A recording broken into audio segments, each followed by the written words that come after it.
Logic and units are two foundational tools you will use through the course. Let's start by talking about logic. We use logic in just about everything we do.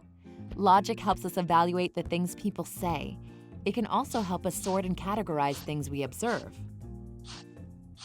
Logic is a way of thinking about something in a step-by-step way. The tools of logic guide reasoning to help us better understand things and make informed decisions. Logic is all about defining relationships. One important logic tool used to help visualize relationships is a Venn diagram. Say you are a reporter for the town paper and are tasked with following local politics. You want to help your readers evaluate two candidates running for a local office. You could use a Venn diagram to logically organize the relationship between the candidates' views on political issues. This would help readers see where their views overlap and where they differ. Venn diagrams can be used to show complex relationships between sets of elements. Say candidate B released a negative ad that has become the talk of the town. Your boss asks you to write an article about it. You would first like to know where people saw the ad, so you call 50 people and ask them. 30 people say they saw it on TV. 25 people say they saw it on the internet. 12 people didn't see it at all. So how many people saw it both on TV and the internet?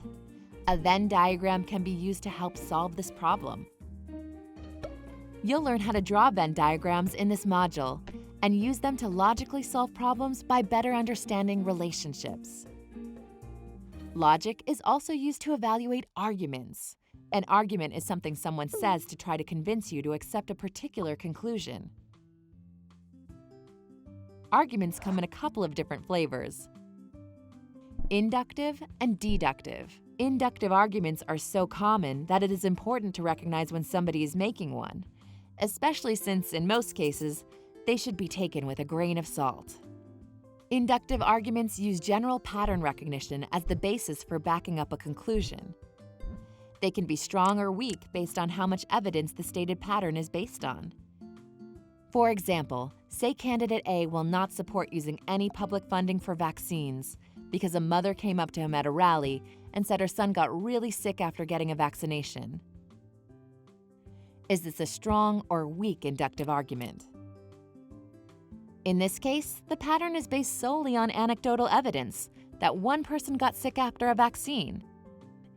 This makes for a pretty weak inductive argument. Even a strong inductive argument is still subjective and can only have conclusions that are probably true. Deductive arguments, on the other hand, are a little more useful. They make a case for a specific conclusion using supporting statements. A deductive argument is called sound if the supporting statements, called premises, are true, and the conclusion follows from them. You can test a deductive argument with a Venn diagram to see if the reasoning being used is valid. For instance, say candidate B makes the following statement: all people who don't wear flag pins are unpatriotic. My opponent does not wear a flag pin. My opponent is unpatriotic. Is this a valid or invalid argument? Well, if we draw a Venn diagram, we can see that it does indeed check out, and this argument is valid. But is this argument sound? Since we may not all agree that all people who don't wear flag pins are unpatriotic, the premises aren't necessarily true, so this argument probably isn't sound. Arguments are by no means limited to political use. They are also a fundamental part of mathematics. In this module, you will learn how to evaluate arguments using logic. Armed with the tools of logic, you'll be better equipped to tackle the rest of the modules in this course. Now let's talk about units. Like logic, the ability to work with units is an essential skill you'll need in this course. Units are a standard of measurement that everyone agrees on.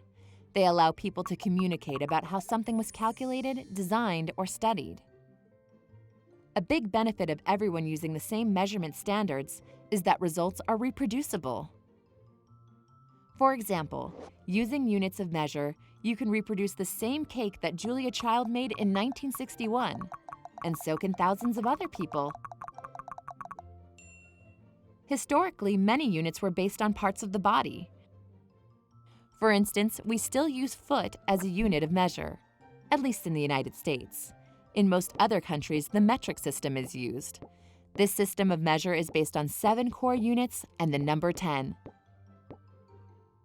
When working with units, it is important to know how to convert them.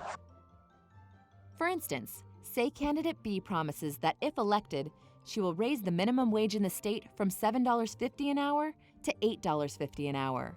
Since you work for minimum wage, you would like to know how much that would change your monthly income. This kind of calculation is called a unit conversion.